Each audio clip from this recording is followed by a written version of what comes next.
Halo co-friends, dua lensa konvergen tipis tersusun sejajar dengan jarak 20 cm. Fokus lensa pertama dan kedua masing-masing adalah 10 cm serta 30 cm. Sebuah benda diletakkan pada jarak 30 cm sebelum lensa pertama. Jarak bayangan akhir terhadap lensa pertama dan perbesaran bayangan terhadap benda adalah. Di sini kita memiliki lensa konvergen atau lensa cembung. Keduanya terpisahkan sejauh 20 cm. Jarak fokus yang pertama dan yang kedua adalah 10 cm serta 30 cm. Ada objek sebelum lensa yang pertama. Jaraknya 30 cm terhadap lensa yang pertama. Ilustrasi susunan lensa dan bendanya dapat kita lihat sebagai berikut. Kita anggap bendanya berupa panah dengan tinggi sebesar 2 garis dari latar. Jarak pisah kedua lensa dituliskan sebagai D. Jarak objek terhadap lensa yang pertama dituliskan sebagai S1. Selanjutnya kita coba hitung jarak bayangan yang dihasilkan oleh lensa yang pertama. Kita tuliskan sebagai S1 aksen. 1 per F1 sama dengan 1 per S1 ditambah 1 per S1 aksen. Kita masukkan nilai-nilainya.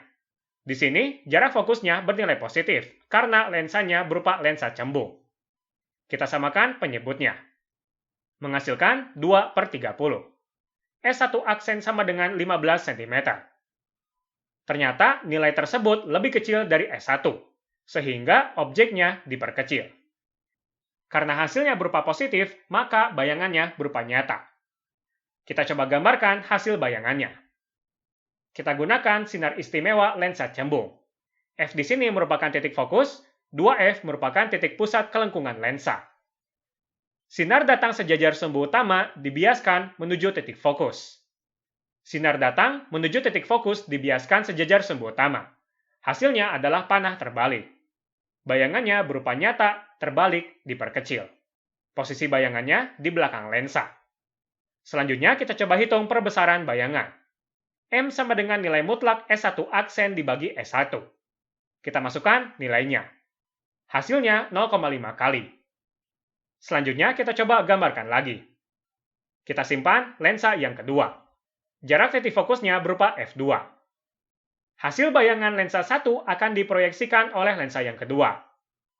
Jarak benda hasil bayangan lensa 1 menurut lensa 2 ialah S2. Dapat kita lihat pada gambar.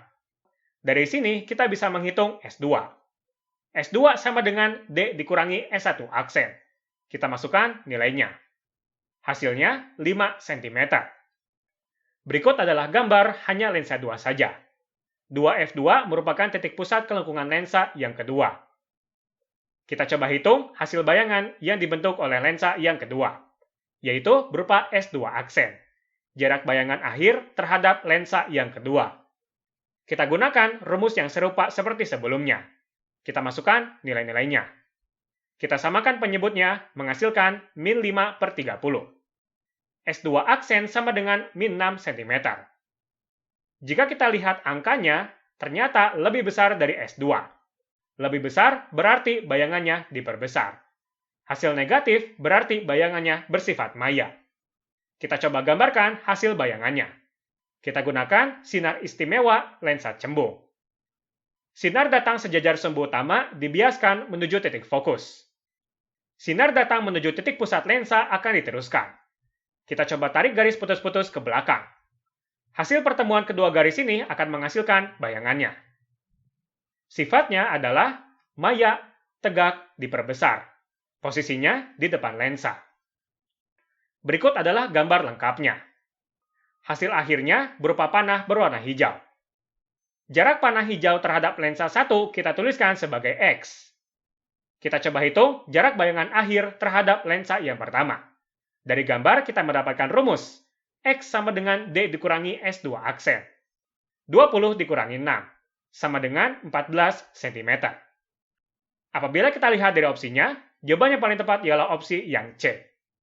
Begitu saja, sampai jumpa di soal berikutnya.